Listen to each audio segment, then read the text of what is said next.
va finir le dernier rapport d'engrais. Et j'ai la chance aujourd'hui d'avoir un ingénieur de chez Yara, Cédric. Bon, ce que je te propose, c'est qu'on aille au champ. Ah bah c'est parti. C'est de continuer nos mesures et de faire donc un cheminement tout au long de la parcelle. Tenez la valeur N-Tester. Je verrai ma parcelle, donc qui s'appelle la Font-Moreau, qui est ici, avec justement AT Farm. Là, on a synchronisé l'ordinateur avec le téléphone. Et là, je vais pouvoir foutre mon téléphone tout simplement juste à côté de moi. Et ça me dira à quelle vitesse faut aller au moment où je suis. Là, on est encore sur une zone à 11 km/h. L'idée, c'est qu'on le voit là où on était. Vous voyez que le potentiel était moins élevé. Et on ira faire un tour dans le colza tout à l'heure, où il y a aussi une parcelle que j'ai mis en deuxième apport d'urée. Ouais. Qu'est-ce que t'en penses?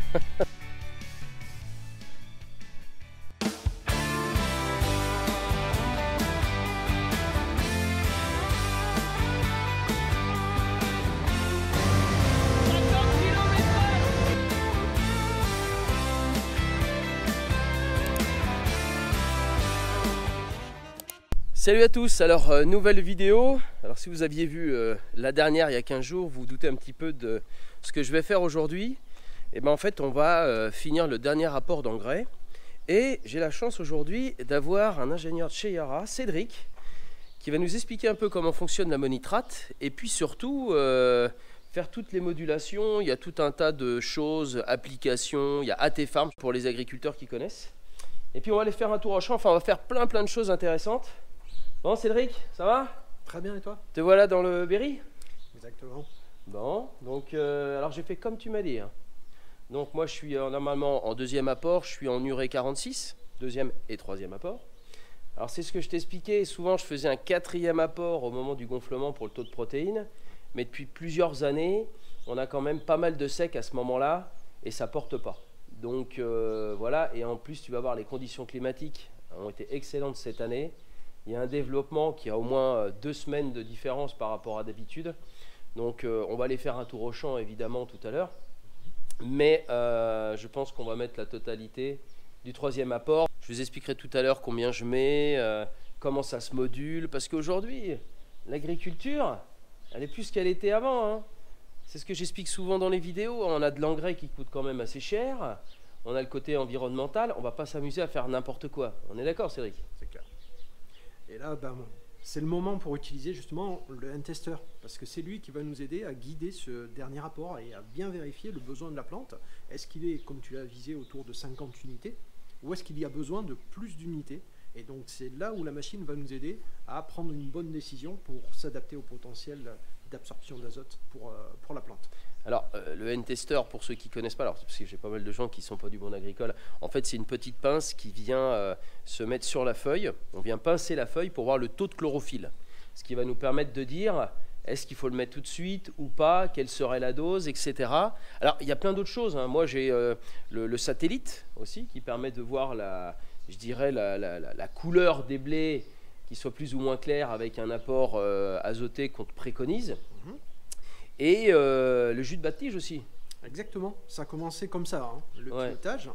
Et nous, on est arrivé avec un capteur, comme tu as dit, qui va mesurer la chlorophylle. Ça permet d'aller plus vite que le jus de base de tige. Et aujourd'hui, on a près de, on va dire autour de 700 000 hectares qui sont suivis avec cette machine pour déterminer ce besoin, la quantité d'azote à mettre, la quantité donc d'azote à mettre en fin de ce cycle. Alors moi il y a plus de 20 ans, quand je suis sorti de l'école, on avait déjà cette pince. Mais c'est bien parce qu'on parle de 20 ans, il y a plus de 20 ans. Ce qui veut dire que l'agriculture, elle n'a pas attendu qu'on lui dise qu'elle polluait, en gros quoi. Il y a longtemps qu'on a avancé sur ces sujets-là. Mais c'est bien de les expliquer aujourd'hui quand même. 98 le lancement. Le 98. Lancement de la machine, Coupe du début. Exactement, champion du monde. Mais c'est surtout qu'aujourd'hui, ça perdure dans les campagnes, l'utilisation d'un outil. Et c'est ça qui est vraiment important, c'est les gens s'intéressent justement à déterminer le besoin en fin de cycle. C'est le rendement et la protéine, la qualité de la production qui sera. Et puis l'apport pile poil que tu as à mettre quoi. Donc, exactement, parfait timing. Cédric, on t'a même pas présenté. C'est vrai. L'ingénieur de chez Yara, la Bible. La Bible, on va voir, mais ouais, donc je vais me présenter. Donc Cédric Boud, je suis agronome pour les grandes cultures pour Yara France et j'ai commencé en 2002 pour la société Yara, donc il y a près de 20 ans, donc même un petit peu plus depuis quelques temps. T'aurais pu être mon maître de stage, dis donc. En fait, pourquoi tu es là aujourd'hui, Cédric? Ça fait déjà pas mal de temps que je pensais mettre de l'ammonitrate. Donc l'ammonitrate, c'est de l'engrais solide, perlé, que je place souvent en deuxième et troisième apport. Alors, je place de l'urée, je mets de l'urée. Alors pourquoi on prend de l'urée? Parce que c'est un peu moins cher, etc. Et voilà, quand j'ai repris la ferme, j'avais d'autres investissements à faire sur du matériel, sur de l'apport de matière organique dans mes champs. Et ça fait déjà longtemps que je pensais à mettre de l'ammonitrate pour différentes raisons. Déjà pour l'épandage, lors des dernières vidéos, vous l'avez vu, ça n'a rien à voir. Ensuite pour la transformation, pour que la plante puisse l'assimiler beaucoup plus vite, qu'il y ait moins de volatilisation. L'intérêt, c'est d'avoir fait des essais en deuxième et troisième apport sur une parcelle de blé, avec de l'ammonitrate à la différence de l'urée. Et on ira faire un tour dans le colza tout à l'heure, où il y a aussi une parcelle que j'ai mis en deuxième apport d'urée. Parce que mon premier apport, c'est souvent du complet, soufré. Donc qui dit complet, azote, phosphore, potasse, un peu de magnésium et du soufre. Nécessaire pour le colza. Nécessaire. Voilà, mais pour l'ensemble des cultures, c'est ça. Et deuxième, troisième apport, c'est souvent de l'urée. Donc je pense que j'ai essayé d'expliquer au mieux. Je ne suis pas commercial ou ingénieur chez Yara, mais pour moi, ce que j'ai pu voir de l'ammonitrate, déjà, système d'épandage, rien à voir. On a une bille qui se tient beaucoup mieux. Alors rien déjà quand on ouvre le sac, mais quand on voit la provenance, qui est de la France en fait, hein, c'est fabriqué en France tout ça. Hein. C'est Montoire de Bretagne pour celle-ci. On a 2 sites, Montoire de Bretagne et Ambès. Donc Ambès c'est dans le 33 en Gironde. Gironde, ouais. Et donc là on aura 2 sites qui vont produire l'ammonitrate 33,5. Alors en fait, donc tu as beaucoup moins de manipulation. Exactement. Tu as une bille un peu enrobée, on va dire. C'est ça. Alors que moi, dans l'urée, souvent la bille, elle n'est pas vraiment nickel. Il y a déjà de la poussière dedans parce que ça vient de l'étranger, c'est transporté, c'est tapé, c'est reposé, etc., etc. Et puis, de toute façon, en termes d'épandage, il y a la volumétrie. Alors la volumétrie, c'est-à-dire que pour 1 litre, on est quasiment à 1 kg pour de l'ammonitrate. Exactement. Alors que de l'urée, on doit être à 0,75. 700 grammes. On est entre 700 et 740. C'est très rare de dépasser les 750. Et voilà, donc c'est beaucoup plus léger, plus compliqué à épandre. Et puis surtout, en fait, l'urée, alors, des fois, elle peut être enrobée pour la tenir un peu plus. Mais le souci, c'est que moi, j'ai pas ça. Et alors, ça s'éclate dans les pales. Enfin bon, le semoir, l'épandeur à engrais, il est tout blanc. Là, rien à voir. Exactement. Donc, côté épandage, c'est nickel. Ce que je voudrais vraiment qu'on voit, alors, ça va être chaud de le voir tout de suite, évidemment. Oui. Mais on fera... Je vous ferai je vous ferai quelques retours lors de la moisson, parce que je voudrais voir le taux de protéines aussi. Ça m'importe quand même pas mal. C'est clair que pour l'azote en fin de cycle, avec l'ammonitrate, c'est la forme qui ira le plus vers le grain. Donc en effet, ça va aider pour le rendement et la protéine. Ça, ce sont les 2 points majeurs. Le N-testeur va nous aider à déterminer le niveau. Donc l'idée, c'est qu'en effet, l'ammonitrate va passer plus facilement vers le grain et aura un meilleur coefficient, une meilleure efficacité pour la protéine. Globalement, l'effet rendement, l'effet protéine, on a un écart de l'ordre de 3-4% sur le rendement et on est sur 0,3-0,5 points sur la protéine selon les cas de figure. Pas mal, hein. Et, mais bien sûr, le facteur, tu l'as quand même dit tout à l'heure, c'est le climat. Le climat va venir, on va dire, contrebalancer ou appuyer ces différences-là. C'est-à-dire que si on a une fin de cycle favorable, on va avoir une bonne migration des éléments vers le grain et on va dire, optimiser le rendement et la protéine. Il est clair que si le climat repasse sur une phase sèche, là on aura un problème d'absorption. Ouais, c'est normal, c'est normal. Bon, ce que je te propose, c'est qu'on aille au champ. Ah bah c'est parti. Et puis ensuite, on regardera ce qu'il faut mettre en dose. Exactement. Et puis en direction tracteur et épandage. Allez. En fait, le problème, c'est que l'ammonitrate reste quand même plus cher. L'unité, elle est quasiment à 50 aujourd'hui, alors que l'urée, on est à moins de 1. Mais si, comme l'a expliqué Cédric tout à l'heure, on se retrouve avec plus de protéines et quelques points de rendement, eh bien en fait, c'est largement compensé. C'est ça que je veux voir. C'est sûr qu'on voit tout de suite le côté prix. Moi, ce qui m'intéresse, c'est le côté final, parce que déjà, en plan d'épandage, ça n'a rien à voir. Quand vous épandez, c'est le vrai bonheur. Et puis surtout, c'est d'avoir une efficacité qui se joue, comme je vous l'ai dit tout à l'heure, sur la qualité, tant sur le rendement que le taux de protéines. Et si je m'y retrouve là-dessus, ben, franchement, deuxième, troisième apport, oui, au départ, ça va me coûter plus cher. Mais si je m'y retrouve, en gros, je pense que je vais passer sur de l'ammo. On arrive dans la parcelle où j'ai fait des tests, là, Cédric, là. Alors en fait, j'ai fait tout le tour les chintes, ce qu'on appelle les fourrières, en urée, et puis la pointe en urée. Et puis j'ai gardé tout le centre avec l'ammonitrate. Donc deuxième apport qui a été apporté autour du 6 mars. Alors donc là on est sur un blé variété Césario. Donc en gros on a apporté un engrais complet comme je l'expliquais tout à l'heure. On a apporté 50 unités au mois de février. Ensuite un mois après on a apporté ton ammonitrate, environ 80-83 unités. Et je me suis donné un objectif de rendement de 75 quintaux en blé Césario sur cette parcelle. Ce qui fait que dans la logique, il faudrait que j'en apporte à peu près 50 unités. C'est ça. On est d'accord. Mais on va nous dire si oui ou non, c'est bon. Alors en plus, j'ai mis l'application sur mon téléphone, je vous montrerai ça tout à l'heure. On a créé un compte avec AT Farm et on a tout de suite la cartographie de la parcelle. Le téléphone est synchronisé. Alors fais voir, tiens, ta belle N-Tester là. Voilà, c'est ça. Une petite pince comme ça. Elle a bien changé en 20 ans. Hein. Donc voilà, et vous allez voir, on va prendre une trentaine d'échantillons dans la parcelle. Et on va voir un peu ce que ça va nous donner. Mais on va prendre l'échantillon côté hameau. Hein. Ouais. Ok. On peut même mesurer des deux côtés pour tester et voir les évolutions de valeur. Tu as vu quand même, rien que la régularité d'épandage. Ouais. Là, on voit ça. Tu sais, là on est sur de l'urée, là, sur ce passage-là. Plus tôle ondulé. Ça fait plus tôle ondulé qu'à côté. Et pourtant, tu as eu la houe rotative qui est passée partout. Hein. Oui, oui, oui. Même si la structure est là, en effet, tu l'avais vu déjà à l'épandage, on avait un écart sur la qualité, la facilité d'épandage. Ça s'y reconnaît, ça peut se retrouver là-dessus, on peut avoir une forte variabilité du coup. C'est vrai qu'on n'a pas eu le temps d'installer des bacs pour vérifier l'écart, le chiffrer cet écart, mais aujourd'hui cet écart de qualité d'épandage, ça se reconnaît derrière sur l'absorption. Ça veut dire qu'on en met un petit peu plus, un petit peu moins sur différents endroits et on voit cet effet un petit peu tôle ondulé que l'on peut voir sur cette parcelle. C'est pas toujours le cas, mais c'est à suivre. Bon, tu vas te servir de ta main gauche là. Ouais, ouais. On va aller côté, bah là. Tu vois, on va toute la parcelle, 21 hectares. Ouais. Donc on a de quoi faire. on peut y aller. Allez, on y va. C'est parti, je te suis, Cédric. Ok, ça marche. Donc du coup, là pour l'instant, j'ai pas encore le téléphone avec moi synchronisé.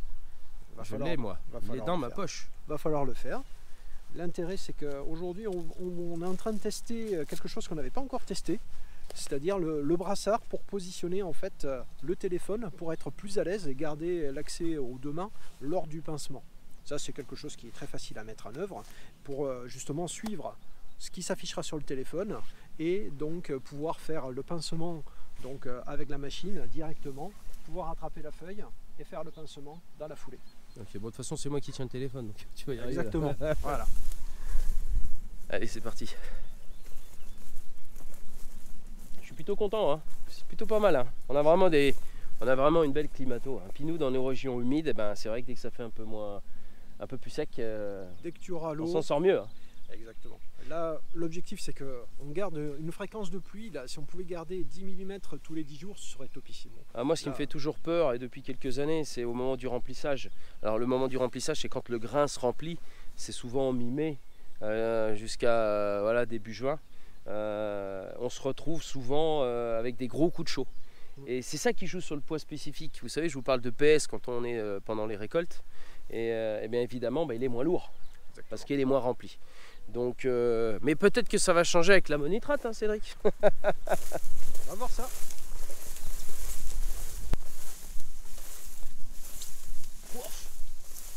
Bon, je vais me mettre sur l'appli.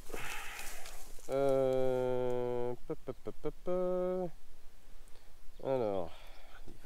voilà, AT Farm. Donc, j'ai mis l'appli. Alors, je vois la parcelle parce qu'en fait, elle est synchronisée avec l'ordinateur, comme on l'a fait sur l'ordi. Ça se synchronise, tu vois, la Fond-Moreau. Tac. Voilà. Donc on voit la parcelle. Je vous montrerai tout à l'heure sur l'ordi. Voilà. Ajoute. Un tout petit peu plus bas, voilà. Ah oui, Ici. N-Tester. Analysez votre culture avec le N-Tester. Commencer la mesure. Donc j'allume le N-Tester. Tu allumes le N-Tester, voilà, un petit bouton tout bête. La diode bleue pour synchroniser. Voilà, commencer la mesure. Commencer la mesure. Là, il est en train de se connecter avec le Bluetooth directement. Voilà. Donc là, ça dure une quinzaine de secondes, le temps que les deux environnements communiquent. À partir du moment où sera fait, on a un tic vert qui valide. Il nous demande donc une première mesure à vide pour étalonner la machine. Ouais, calibré, c'est bon, tu as étalonné, tu as pincé dessus. Ça y est, là on est même pas en dessous, on est en dessous des 15 secondes. Voilà. On est sur effectuer nos mesures. Bon bah écoute, c'est parti. Je te suis. Donc là du coup on va suivre et on va surtout analyser l'état de la feuille. On voit bien que la feuille à pincer, c'est celle-ci, c'est la dernière feuille donc qui est ligulée. Et là normalement tu dois voir sur ton téléphone 1 sur 30. Voilà, et ben c'est parti. Sans problème. Bon, quelle est ta tension là, Cédric? 1 sur 30, ouais, va falloir que je bouge. Ouais, voilà. Mais au moins comme ça, on peut s'assurer de la mesure et on voit que justement le pincement a été fait et on peut avancer au fur et à mesure dans la parcelle. Alors qu'est-ce qu'il faut? Faut faire toute la parcelle ou parce que là tu fais 1 mètre, tu cliques. Alors, ouais, l'idée c'est que là, quand on voit une parcelle dans son ensemble, il faut essayer d'arriver sur une zone qui soit représentative de la parcelle. Là, on voit bien que c'est représentatif. Là, l'avantage c'est qu'on voit le passage de l'épandeur, donc l'idéal c'est d'avoir quelque chose qui soit loin des bordures et qui soit, on va dire, à travers une nappe d'épandage pour avoir quelque chose de représentatif et de régulier. Une fois qu'on est là, bah, il suffit de continuer à faire le pincement et d'avancer donc dans la parcelle pour pouvoir du coup déterminer et avancer sur le pincement. Voilà. Allez. Donc là, on pince. L'idée c'est d'avoir des zones homogènes représentatives. Et après de bien regarder la feuille et le stade de la feuille. Aujourd'hui là on est sur la partie où on est entre deux périodes. On a vraiment cette partie que je vais qualifier de sortie dernière feuille. Donc il faut vraiment pincer, faire attention au stade et toujours pincer le même étage. Éviter de pincer des feuilles qui soient à des stades différents. Là on le voit ici, la dernière feuille est en train de finir de se liguler. Elle n'est pas encore sortie. Donc c'est bien celle-ci qu'il faut aller chercher et bien s'assurer de pincer le même étage. Au plus on avance vers le stade gonflement, au plus ce sera simple de mesurer, vu qu'on ira chercher la F1, donc la dernière feuille, donc la plus haute. Là on est sur un stade, c'est un petit peu plus long de faire la mesure, mais ça permet du coup de positionner. Là on est à 21 sur 30, on est quasiment à la fin de la première série. Et l'idée c'est de continuer nos mesures et de faire donc un cheminement tout au long de la parcelle pour avoir quelque chose de représentatif, car on aura toujours des variations d'une mesure à l'autre, pour pouvoir justement avoir quelque chose de moyen et de le reporter après dans l'univers AT-Farm. Bon, changement de bonhomme. Donc, dernière feuille. Ah oui, il y a un petit capteur, il faut aller dessus. Je reste combien de temps? Ouais, c'est bon, 1 seconde, ça suffit largement.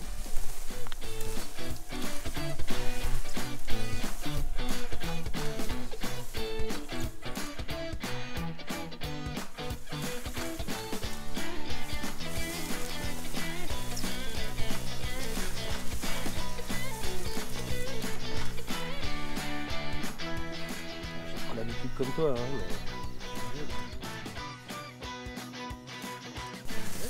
Allez. Donc là, à la 30e, on pourra faire s'afficher la valeur N-Tester sur la machine. En plus, il est sain. Ouais, très sain, très propre. Et on a fait notre fongi hier, tu vois, sur blé orge.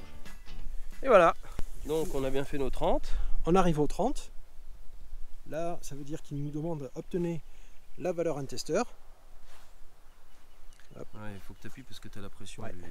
Voilà, de l'écran. Ah bah ouais. Non mais cherche pas, à chaque fois c'est le même bord. C'est ça. Du coup, voilà.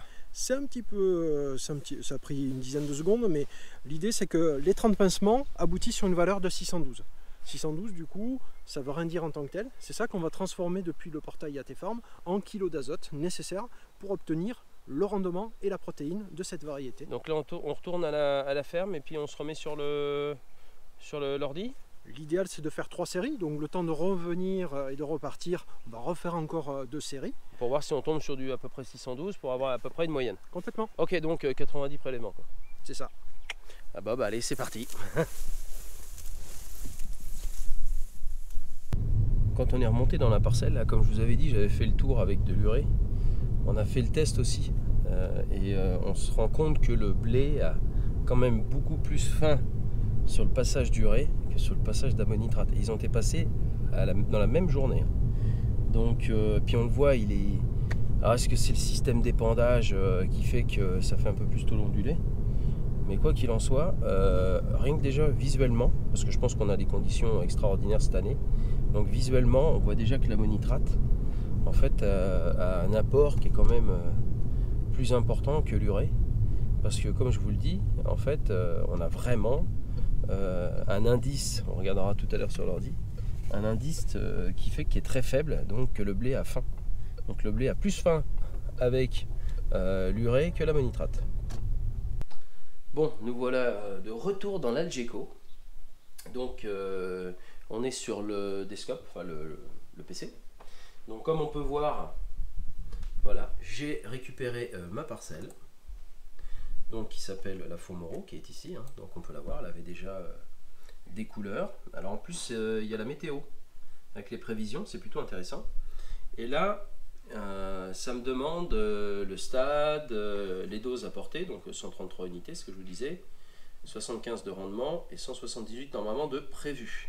Donc maintenant, avec le téléphone, on va récupérer. Ben non, ça vient de synchroniser. Il faut que. Non, ça se passe. Ouais, alors donc les données pour le N-Tester, elles sont stockées sur le téléphone et uniquement sur l'application téléphone. Il faut récupérer, donc la faire s'afficher sur l'écran du téléphone et ensuite la récupérer sur l'interface ordinateur. Comme ça, on pourra aller directement travailler même jusqu'à la carte de modulation qui est dans l'outil AT-Farm. Mais on a fait 4 prélèvements, ça va prendre la moyenne des 4? Alors, c'est nous qui allons choisir la valeur à prendre. C'est l'intérêt aussi du système, c'est que, comme tu l'as dit, selon les zones, on a donc des zones à renforcer ou pas. Donc ça peut être intéressant de prendre la moyenne de l'ensemble, de moyenner les 4 valeurs que l'on a pu obtenir. On est allé au-delà même de ce qu'on pouvait espérer, parce qu'avec 3 déjà on pouvait avoir une moyenne représentative. Et à partir de là, après, tu pourras aussi vérifier quels auraient été les tests avec chacune des valeurs, si tu veux tester justement quelle était la variabilité de ton conseil azoté dans ta parcelle. Tac. En fait, voilà, on a une moyenne 613, 586, 627, 612. Donc, soit on fait la moyenne vraiment des 4 612. On a à peu près 612. Non, tu veux Ouais, faire la moyenne avec ton téléphone? Ouais, j'aimerais. Allez, vas-y. Voilà. C'est juste que 613, 586, 627, 612. Donc divisé par 4. Divisé par 4. Hop, hop, hop. Divisé par 4. 609. 609. Voilà. Donc mesure parcelle 609. Voilà. Obtenir un conseil, N-Tester. C'est parti. Oh la vache. Et voilà. 50 unités, exactement ce qu'on voulait mettre. Donc sur un blé d'hiver, Césario. Ça met 50 unités d'azote, soit 149 kg de Yara Extra. Donc en plus, ça me donne directement ce que j'ai à mettre. Il n'y a plus qu'à mettre dans les pondeurs. Ah, attends, je vais... Sébastien, oui. Tu sais combien elle doit apporter? 50 unités, pile poil ce qu'on a prévu, mon gars. De la partie AMO ou de la partie urée? Partie AMO, partie ammonitrate, bien sûr. De la partie urée? On n'a pas regardé. Ah bah urée, il aurait fallu en mettre plus, oui. Ouais. Voilà. Bon bah super. Bon bah écoute, on n'a plus qu'à régler notre machine et puis... c'est parti. Et c'est parti. Moi je n'ai pas de dépendeur avec modulation de dose. C'est un épandeur tout simple, comme beaucoup d'agris aujourd'hui. Mais on se retrouve aujourd'hui avec des épandeurs qui font et d'une la pesée de votre engrais automatiquement et surtout qui fait la modulation, c'est-à-dire qu'en fait la parcelle où on a été, vous avez pu voir qu'il y avait des couleurs différentes. Et bien ces couleurs sont les endroits où il y a le plus ou moins besoin d'azote en fait. Alors vous allez me dire, mais comment tu fais pour moduler lorsque ton semoir est un semoir tout à fait ce qu'il y a de plus banal, sans modulation de dose, sans GPS et sans carto? Et en fait, génial, c'est-à-dire que si vous faites votre calcul, quand je fais moi mon réglage d'épandeur, je lui dis je veux tant de kilo-hectares à telle vitesse, ok? Moi je tourne en règle générale à 10 km/h. Donc voilà, ma vitesse de base c'est 10 km/h et je sais que je vais épandre 50 unités à l'hectare. Mais avec la modulation de dose sur mon téléphone, d'ailleurs là je l'ai fait à l'instant, c'est que quand je n'ai pas de GPS ou de modulation comme je vous ai expliqué, j'ai la vitesse. Quand on va moins vite, on va en mettre plus. Quand on va plus vite, on va en mettre moins. Et bien en fait, avec justement AT Farm, là on a synchronisé l'ordinateur avec le téléphone, et bien je vais pouvoir foutre mon téléphone tout simplement juste à côté de moi, et ça me dira à quelle vitesse il faut aller au moment où je suis. C'est-à-dire que par exemple, je vais être à 10 km/h normal, et une parcelle où j'aurai besoin de plus d'azote, il va me demander de réduire ma vitesse. Alors c'est vrai que c'est top avec une boîte à variation continue.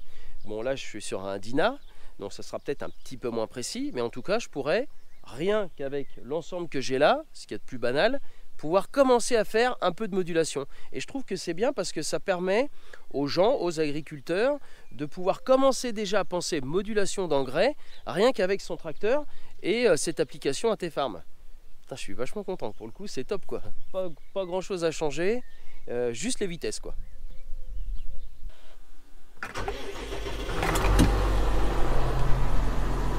Allez, je vais faire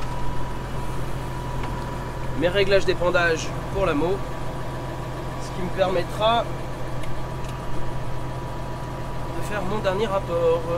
Donc 50 unités en moyenne sur la parcelle dite de la Font-Moreau.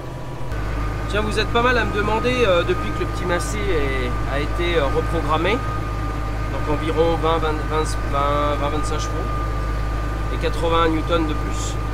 Le tracteur n'a plus rien à voir. Il cale beaucoup moins, il tire mieux. Franchement, c'est le jour et la nuit. Donc très content d'avoir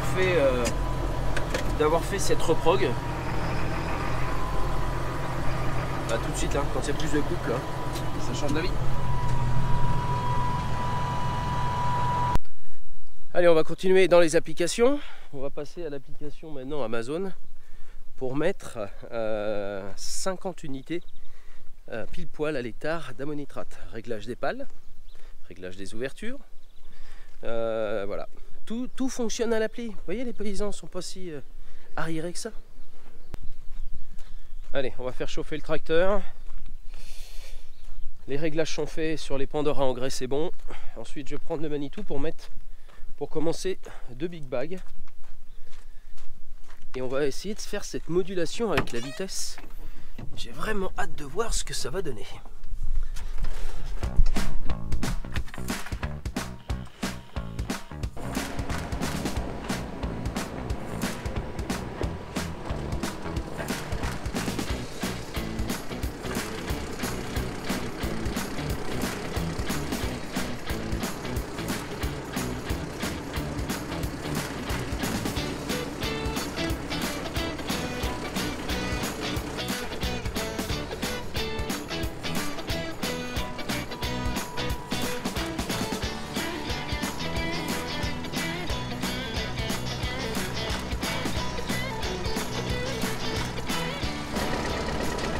Bon, j'ai le sabre non pas de Dark Vador mais de Yara.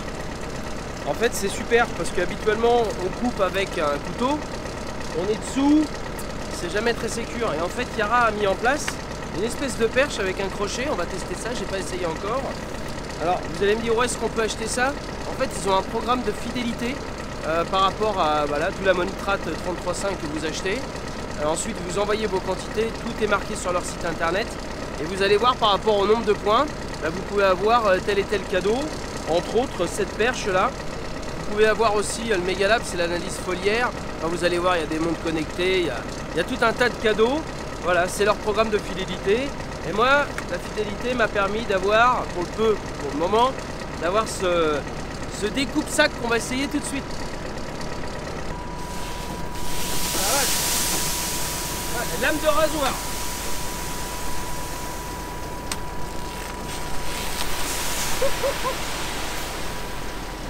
Ah ouais. Ah, je confirme, ça coupe hein.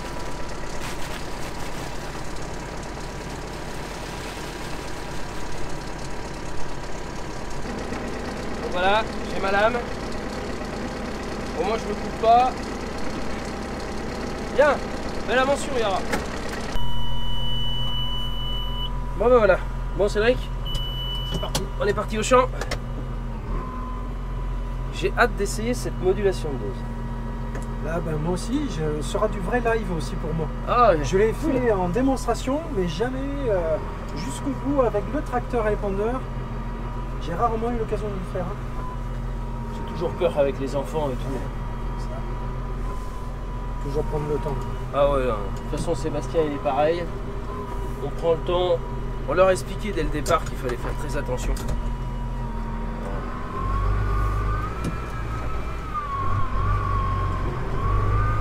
Allez, c'est parti. Pas facile de régler la hauteur parce qu'ils sont vachement hauts. Je vais faire un aller-retour et je vais regarder de combien je croise. Et là, on devrait être pas mal quand même. La houe rotative, le fait d'avoir cassé la croûte de battant sans mis le côté des herbages, ça réactive vraiment la vie du sol. Normal, on casse cette croûte de battant, on oxygène le sol, on fait rentrer la chaleur. Bel investissement. Alors quelle vitesse il me dit là? 11 km/h? 11 km/h. Ah, tu vois, je suis à 11,7. Le problème d'un Dyna comme ça, c'est que, t'as vu, comme on est à 2000 tours pour être à 540 tours, il y a un écart entre les deux gammes. D'accord, et donc du coup il te fait une bascule de l'autre. Là on est encore sur une zone à 11 km/h. L'idée c'est que on le voit là où on était, vous voyez que le potentiel était moins élevé.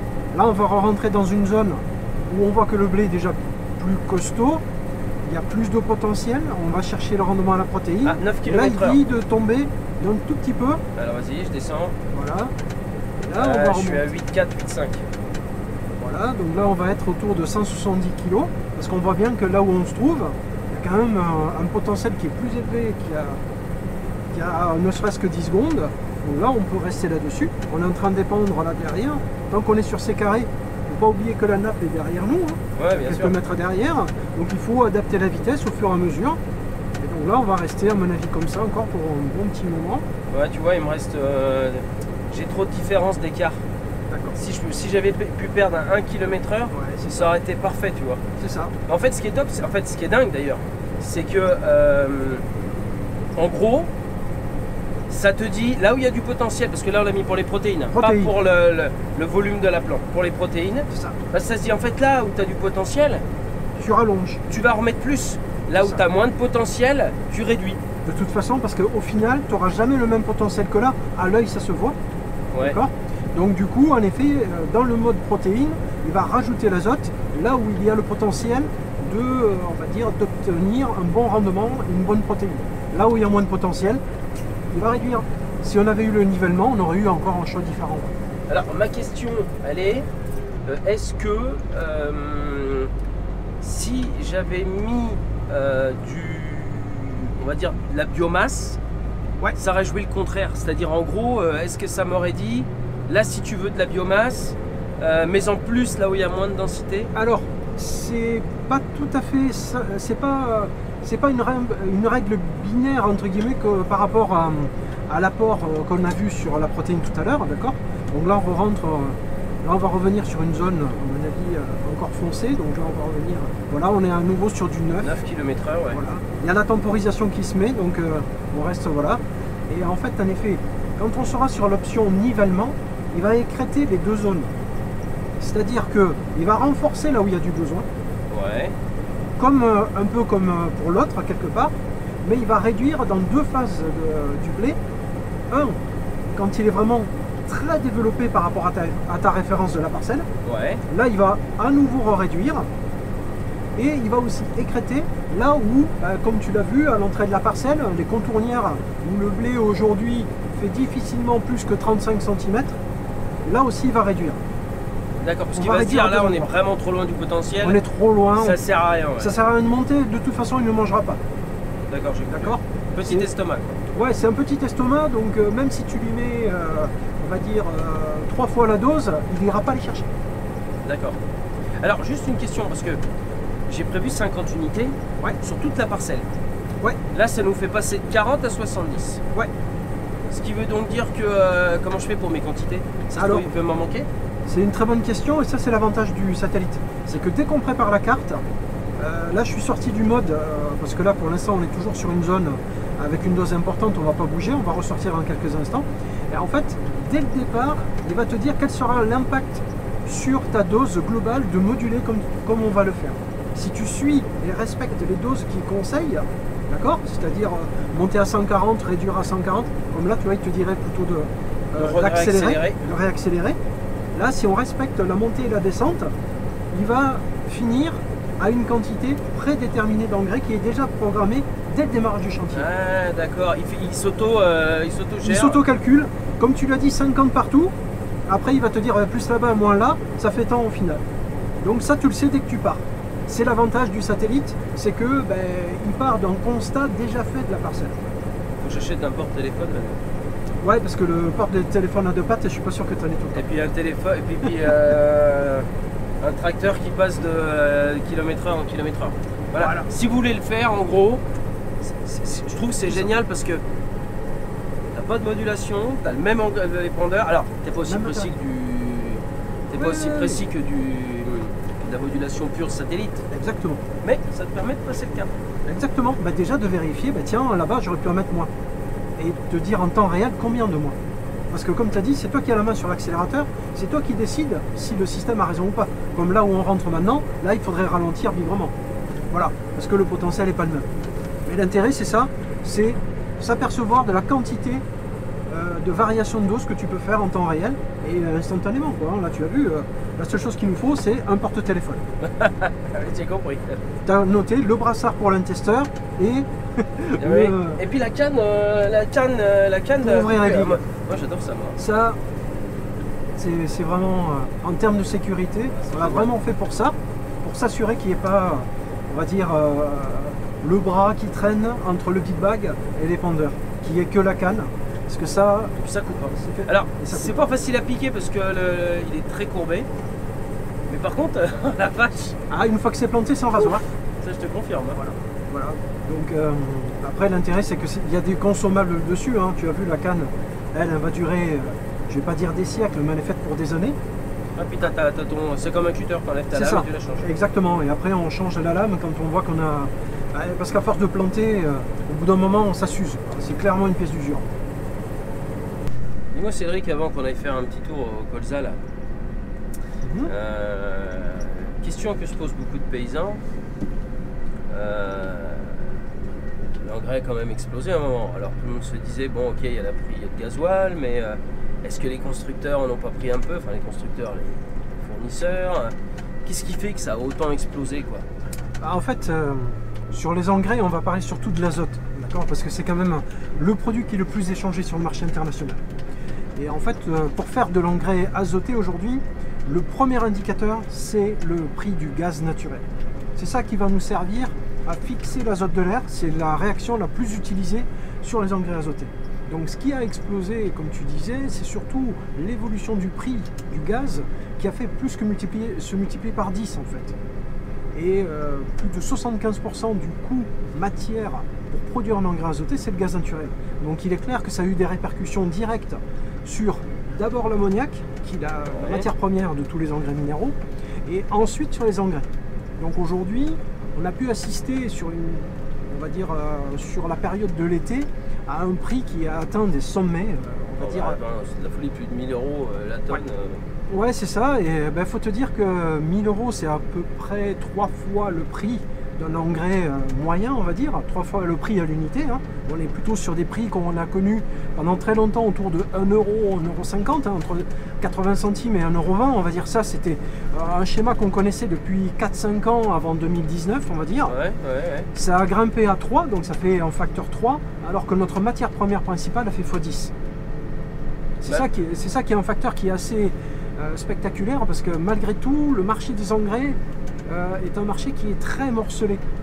Et l'urée, alors, l'urée, on dit que c'est pas fait avec du gaz et ça a suivi le marché en fait. Ouais, en fait, l'urée, elle dépend en effet du gaz naturel. Donc elle aussi, il lui faut du gaz naturel, tout comme pour l'ammonitrate, parce qu'il faut de l'ammoniac. Et c'est l'ammoniac qui va nous permettre de générer on va dire, pour l'urée, en fait, l'ammoniac se recombine avec du CO2 et tu as ton urée. Ouais. L'ammonitrate, l'ammoniac doit d'abord se transformer en acide nitrique et ensuite cet acide nitrique est recombiné à de l'ammoniac. D'accord. C'est comme ça que tu as de l'ammonitrate, du nitrate d'ammonium au début, puis de l'ammonitrate anglais. Mais alors, comment ça s'est passé? Parce que quand on entend les COP et les négoces, ils n'ont jamais fait autant d'argent l'année dernière. Où il y avait la collecte de céréales, Ouais. Même les phytos, ils ont augmenté, les intrants, les engrais. Est-ce que quand tu triples ton chiffre, enfin, quand tu triples comme ça, je dirais, Ouais. ton produit en termes de prix, est-ce que tu réduis un petit peu tes marges parce que tu parles en numéraire? Est-ce que tout le monde a joué le jeu? Alors c'est toujours compliqué de le suivre parce que tu vois, Yara, on est identifié comme un acteur majeur sur le marché français, d'accord ? Ouais, bien sûr. Mais notre part de marché global, hein, que ce soit l'azote, les NPK, etc., on est autour de 15 à 20% de part de marché sur le marché français. Beaucoup de produits en France est importé en fait. Ah ouais? Ouais, Mais l'ammonitrate, c'est totalement Yara alors en France? non, justement, l'ammonitrate, nous, on a une part de marché importante sur la partie supérieure à 28, donc 33,5. Le 33,5, Ok. c'est la forme principale. C'est vraiment le produit, on va dire, sur lequel on est très présent, mais il ne représente pas tout le marché à lui tout seul. On a en France, on va dire, 3 millions de tonnes d'ammonitrate, Ouais. mais le haut dosé ne représente qu'environ 1 million. Et c'est là-dessus d'accord. qu'on aura une part importante. Et les engrais azotés dans son ensemble, le marché c'est environ 6 millions de tonnes. C'est-à-dire qu'aujourd'hui, si tu le repondères là-dedans, ça veut dire qu'aujourd'hui en France, on va importer plus de 60% de l'azote minéral utilisé par un agriculteur. Ouais. C'est de l'engrais qui a été importé de différentes zones. Et comme tu l'as compris, il y a des zones où le prix du gaz était compétitif. Parce que c'est le prix en Europe du gaz qui a augmenté. Et Ouais. donc, certains marchés qui n'étaient pas connectés sur ce gaz-là ont pu arriver sur le marché français et permettre des offres sur essentiellement de l'urée sur le marché français. Et l'avenir un peu là, tu le sens comment là? On va encore avoir, parce que bon, ça a baissé bien sûr, Ouais, mais ouais, le ouais. prix des céréales il baisse aussi. Hein. Alors, c'est ça. Comment vous le voyez chez Yara l'avenir? Parce que si tu as du blé à 220 comme il se passe là en ce moment, et puis qu'on reste à 800, c'est mort. Hein. En fait, ce qu'il faut garder en tête, c'est qu'aujourd'hui, on vient de vivre un marché qui s'est multiplié par 3, quasiment redivisé par 2 peu de temps après. Donc le mot-clé derrière ça, ça veut dire que on n'est plus sur des marchés avec des phases longues. C'est-à-dire que j'achète mon engrais un jour, le prix ne bougera pas de 3 mois. Ça, c'est fini. On est vraiment sur un marché, l'engrais, qui est devenu très volatile. D'accord. Ça, cette volatilité-là, étant donné que le prix, tu l'as dit toi-même, il est passé de 1 à 3, et de 3, il est autour de 2 aujourd'hui, même un petit peu en dessous, on se retrouve aujourd'hui, en effet, sur des marchés qui vont rester comme cela à chercher leur point d'équilibre. D'accord. Et donc, on va avoir très certainement, non pas des pentes douces, mais on va voir de très fortes fluctuations encore, tant que, tu l'as dit, les céréales ne sont pas stabilisées, parce qu'elles aussi bougent beaucoup. Oui. Tant que l'énergie fluctue encore beaucoup, on va continuer à se retrouver face à des périodes de forte volatilité, même si sur le court terme, après une phase de... Du coup, si le marché est volatile, tu l'as compris, on vient de connaître une phase plutôt de baisse de prix, on va dire ça comme ça. Par Oui. contre, voilà, le prix de l'unité était moins cher qu'il y a 6 mois, c'est clair. Par contre, on peut tout à fait rentrer dans une phase de revalorisation de l'unité. Ça, c'est très clairement quelque chose qu'on ressent, parce que l'énergie est loin d'être stable aujourd'hui, et en termes de marché. Et aujourd'hui, il y a une nervosité globale sur tout ce qui est matières premières agricoles, matières premières énergétiques, et donc en engrais. C'est pour ça qu'aujourd'hui, honnêtement, Yara n'a pas la vision long terme. Elle n'existe pas parce qu'il y a trop de paramètres qui changent d'un jour à l'autre. Donc comme aujourd'hui ça varie trop, il faut être capable de s'adapter à cette situation de forte volatilité qui, pour l'instant, nous on pense qu'elle est au moins installée sur au moins une campagne de plus. Donner la fourchette de variation, c'est impossible, vu qu'aujourd'hui, des visibilités sur les prix, tu le vois, aujourd'hui ça fluctue tellement, à une telle vitesse, qu'il faut, pour moi, je pense que s'il y a un mot ou quelque chose à retenir, il faut s'intéresser au marché des engrais régulièrement pour voir l'évolution. Car d'un mois à l'autre, ça peut fortement évoluer. Ouais, je comprends. Et donc derrière, être très précautionneux et être conscient de cette volatilité qui est en place et qui est encore bien installée sur ces sur ces matières premières, on va dire ça. À suivre. Ouais, à suivre. Bon Cédric, Ouais. qu'est-ce que t'en penses? C'est... On n'est pas grand mais quand même. Non, Hein. mais là j'ai l'impression d'être petit quand même. Donc après bon, l'année Wow. est extraordinaire. Hein. Ah ouais, non mais là, L'année est extraordinaire. regarde les siliques qui commencent à monter. T'as vu, t'as de la silique jusqu'en bas, ils ont même pas coulé. Hein. Aucune... Ouais, c'est celui-là. Là. T'as préparé la maçonneuse? Parce que va falloir qu'elle mette du temps pour le digérer. Hein. C'est tant que c'est pas dans la remorque. Ouais, surtout sur le colza, je suis d'accord.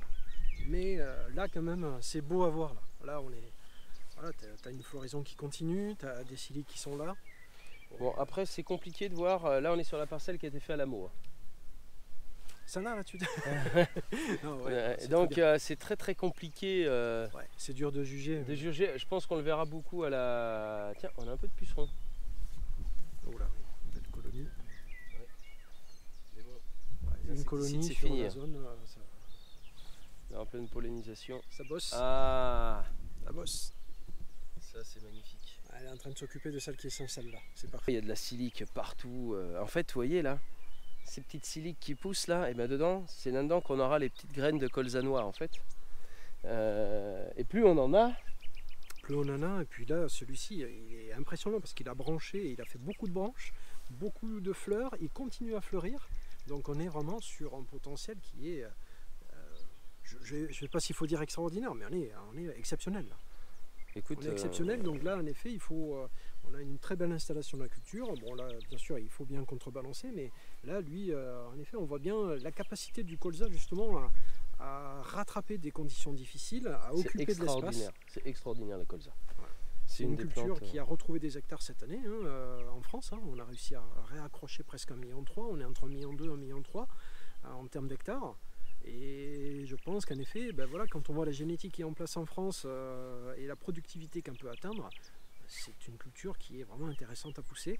Bien sûr, c'est pas encore la période de la moisson, on n'y est pas encore, mais on part quand même sur des bases très intéressantes. Là, tu parlais de combien l'an dernier en rendement? Donc, Alors on a fait déjà une année exceptionnelle, l'année dernière on a fait 35 de moyenne, ouais, de c'est moyenne, ce qui est une année extraordinaire, mais ils n'étaient pas comme ça. Ah oui, Ah, donc ils on étaient pourrait être pas du au-dessus, tout ouais. comme ça. Là, mais je te le dis, bon voilà, après le colza on craint moins la sécheresse, mais bon il est assuré pour la grêle, hein, parce que c'est ça qui peut changer aussi. Ça. Mais tu vois, ça fait quasiment un mois qu'il a ses fleurs, il continue. est toujours aussi fleuri. Attendez, je vais essayer de vous montrer.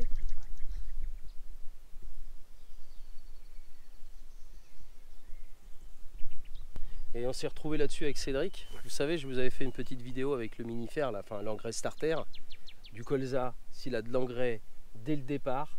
En plus dans la ligne de semis, Ouais. moins de perdition. Ouais. Ouais. Plus le miat, plus tout ça, il a eu à manger dès le départ, il est parti pleine balle. Comme Ouais. beaucoup. Beaucoup de cultures aiment bien, de toute façon, partir, comme tu dis, alors plein de balles, voilà, lui donner les chances de partir très vite. C'est utile pour, déjà, lutter contre les parasitismes. Au plus tu laves vite, au plus tu te développes vite, au moins les parasites vont venir, on va dire, Ouais, manger. En tout à gros, fait. il faut aller faire plus de feuilles que les mauvaises bestioles vont en manger. Donc le tout, c'est de le développer rapidement.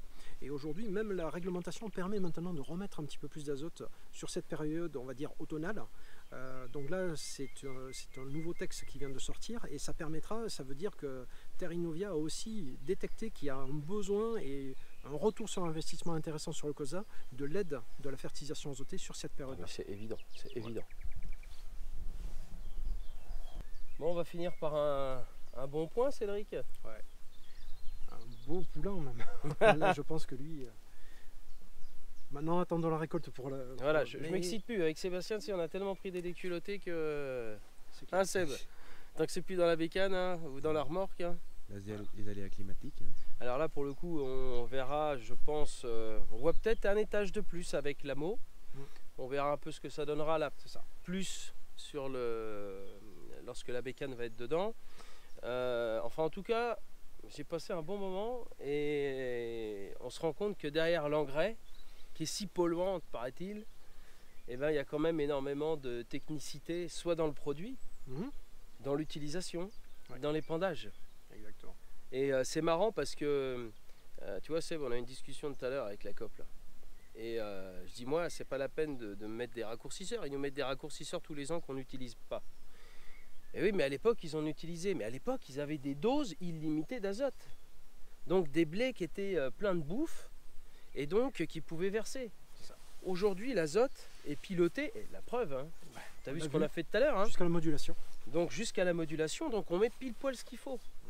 Donc le surplus, il va pas finir dans les nappes. En plus, le surplus financier, il est là, mais il n'est pas non plus dans le sol parti je sais pas où. Voilà. Et puis en plus avec des azotes comme l'amo, je pense, je sais pas ce que tu en penses Sébastien, je pense que ça va être sûrement la fin de l'urée à la maison. Ah bah, ça tout dépendra de ton portefeuille. Oui, mais regarde, on parle de portefeuille, c'est bien que tu en parles. C'est la perte. C'est ça. Ouais, et quand on voit les blés, comment ils sont plus jolis avec l'amo, Tu l'as vu. on arrive à avoir un étage de silice en plus. Ta différence d'amo, elle est payée. Hein. Exactement. Donc- C'est exactement comme ça qu'il faut calculer. Et tu l'as vu, avec le N-Tester, ça a permis objectivement de mesurer la zone avec l'ammonitrate, la zone avec l'urée. Et tu vois déjà très rapidement, à l'œil, on aurait dit qu'il y avait quelque chose. Avec le N-Tester, déjà, on a commencé à pouvoir confirmer justement qu'un côté avait mieux capté les nutriments et l'autre côté l'avait moins bien capté. Là, cette saison, ça s'y connaît et on peut en plus avoir un outil qui nous permet de le suivre. Non mais là, puis la modulation, même quand tu n'as pas la modulation, bon, le Massey il perd 2 km/h à chaque fois, donc c'est un petit peu compliqué pour faire la modulation. Bah ouais, ça te fait rire. C'est ton prochain investissement, non, Mario. Je pense qu'on achètera peut-être un épandeur à engrais à modulation. Hein. Donc voilà, et puis non bah écoute, vraiment Cédric, merci d'être passé, merci Avec de plaisir. toutes ces informations, ces conseils. Voilà, si cette vidéo vous a plu, likez, partagez. Allez aussi sur les différents réseaux que je peux avoir, hein, la page Instagram d'Alexandre de Prodil Center et la page Facebook. Et moi les amis, je vous dis à très vite pour un peu d'aménagement de moisson. Et on a hâte de mettre la machine en route et d'attaquer là-dedans. Allez, ciao à tous, salut!